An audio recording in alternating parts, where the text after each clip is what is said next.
This is Mystical Ariel here to shake the matrix, expand your minds, and make y'all think. How you guys doing? Hopefully you're doing well. The sun is coming up and it's looking beautiful. And a little bit cloudy this morning, but not too bad. You know, we've been going through a lot of different things around here. As you can see, we have the loss of a friend, and we dearly miss him. It's kind of amazing and what he was trying to do, but it's sad. Yeah, he was trying to better his life, and his addiction to alcohol is what quitting it cold turkey is what took him. So it's a hard thing to do, but we'll miss him. But anyways, let's talk about this stuff. How do we really get the changes? How do we really start to see the external shift? And it's not by doing some mantras or practicing some positive thinking. You know, have you done these things and you just don't feel like anything's changing? So what's the point? Well, despite your best efforts, life remains stagnant because we, like a repeating loop that never breaks, this common experience is what happens is because true transformation does not come from surface things or surface level changes alone or some book you read or some exercises you practice, but it's to break free truly from the shadows, from these repeating cycles, we must journey inward. We must confront our shadows and change how we even perceive life itself in the internal. Trust me, I know. I did all the things. It didn't matter. At the end of the day, when the real test came, you were realizing you still had so much to work on. But see, the thing is that there's a science of this perception. It's called rewiring the brain. We get these grooves in the brain, and if we don't do something to change it, they remain there. Even modern neuroscience has shown us that our brain's wired through patterns formed by past experiences, beliefs, and emotions. And these neural pathways create these lenses and through which we experience reality then. And if we hold on to these unresolved traumas and fears and limiting beliefs, our brains will keep defaulting to those familiar patterns. And this is why we can change. We can stay we can say positive affirmations all day, all we want. And this is why we don't see a shift. Why we feel stuck. The subconscious mind holds the deeper program, which must be reprogrammed for true change. To reprogram, you must get to the root. What's the cycle of the program in the first place? The field of neuroplasticities offers hope. Our brains are capable of rewiring, so that's a good thing through conscious effort. But this rewiring requires more than external changes. It requires facing and processing the root to the bottom core of our inner struggles, just like I was saying. That's what science says too. And this is where shadows work comes in. Philosophy of shadow work embraces the unseen self. Carl Jung, he said, famously coined the term shadow to describe the unconscious parts of ourselves that we repress or deny. Our fears, guilt, shame, and unresolved pain. Jung believed that we project these shadows into the world around us, which is why we keep encountering the same problems until we confront them. They repeat over and over and over and over again. You might see shift for a short time, but just wait. Boom. You're faced with the same thing over again. Hey, how's it going, Thomas? Being ruthlessly honest with oneself creates some magic. If you accept no lie to yourself, no one else can lie to you either. 100%. I'm going to go to school. Good for you.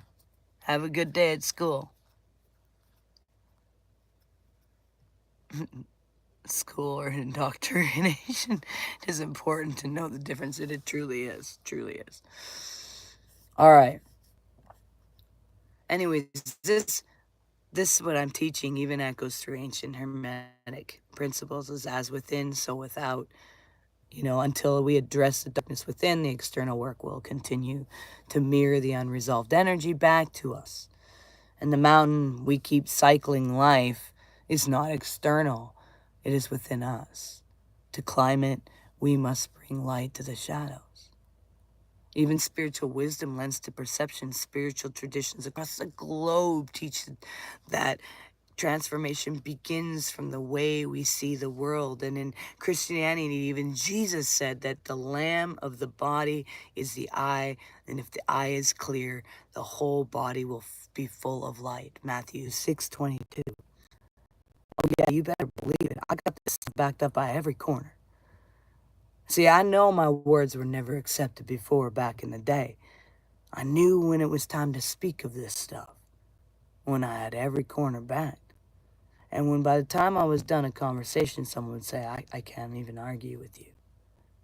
I don't know enough. That was a pastor who said that to me, and that was the day I knew. All right. It's time to share. Because they said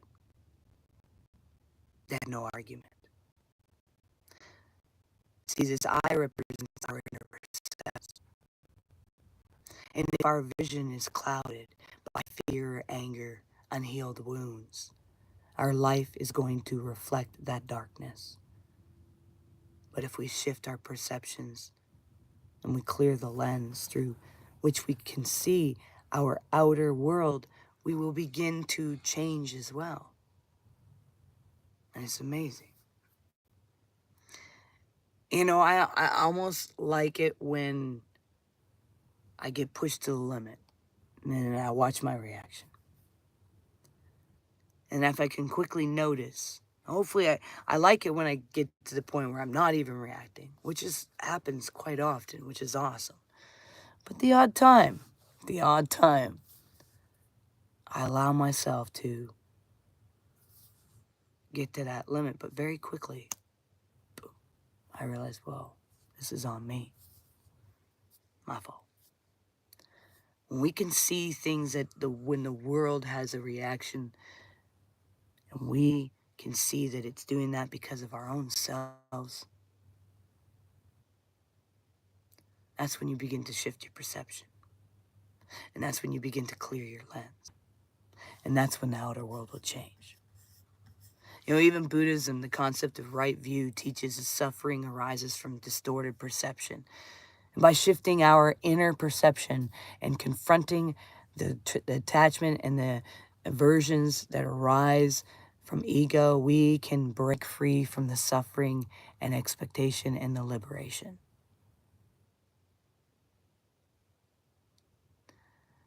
You know, quantum physics takes the idea that even further, showing us famous double-slit experiments, demonstrating that the particles behave differently when we are observed. This suggests that consciousness plays a role in shaping our material world. Trust me. It's amazing. No, seriously, it is. You know, ever since this, I still always have things to work on. Don't get me wrong. I'm not saying, oh, I'm perfect. But there was some major stuff inside that needed to shift for me to even accept gifts from the universe. But look, I'm on a bus. I needed a generator one day, and I walked out, and there it came. It just happens. Just happens. The thought, I walk out and it's there. And it's because the observation shifted. So if we observe life through the lens of fear, lack, and unresolved pain, we are going to shape our reality to reflect those inner state. And life's going to be just mirroring this awful stuff all the time in chaos. So we got to shift that external, to change the external. We got to shift the internal. It's that lens. It's that internal lens. It shifts everything. The path to true transformation is always inner alchemy. Real change doesn't come from adding some habits or eating a certain way. By the way, no, okay? If you eat like vegan, vegetarian, all that, no, that's not going to make you enlighten better and transform better.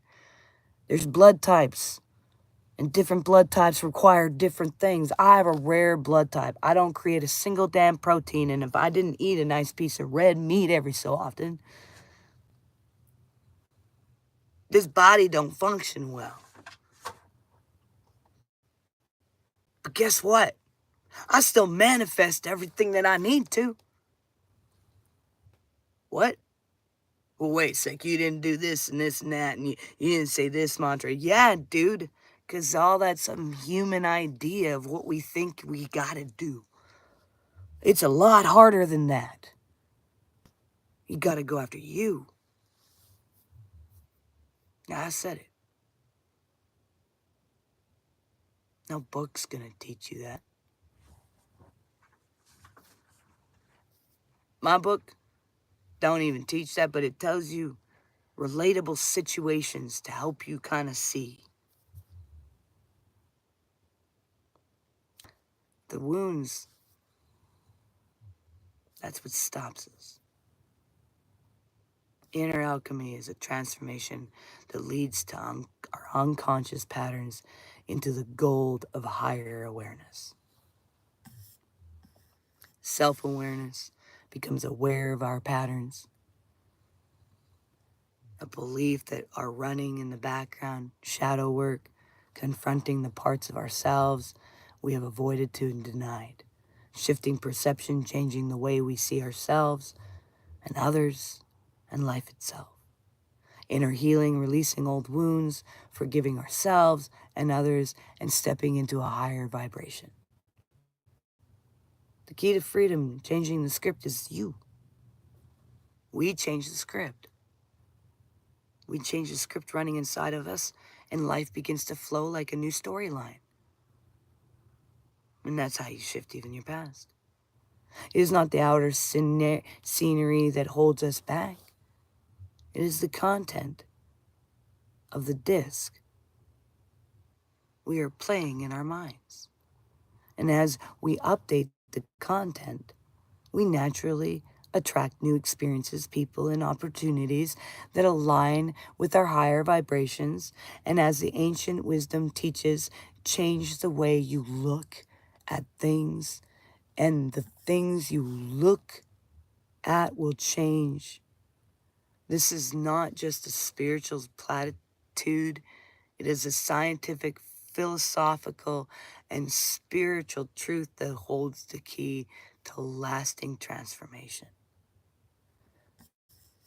So if you feel stuck, stop looking for change outside yourself. Go inward. Face the shadows. Shift your perception. Watch as outer world transforms in ways you could never, ever have imagined. Ever.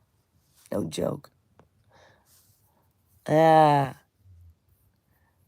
dad died today and I'm only 7. And I'm sorry.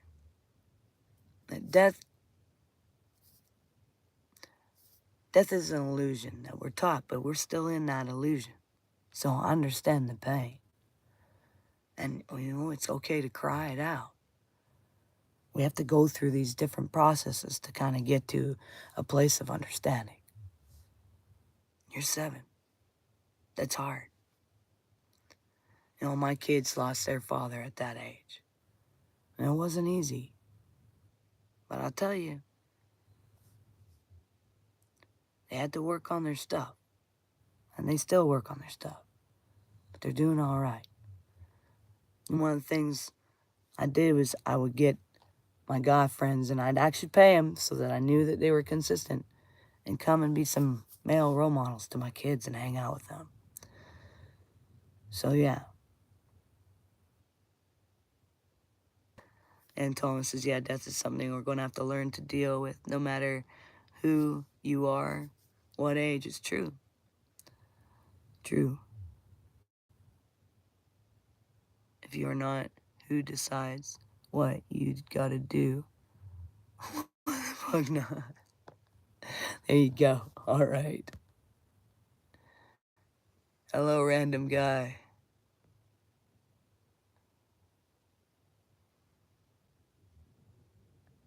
All right, everyone. Well, make sure you do one thing towards your dreams every single day. Make sure you recognize that you're valuable and you matter. You're all unique puzzle pieces, a part of the ultimate puzzle of the cosmos. Hang in there, okay? Peace and love, and we'll see you guys on the other side.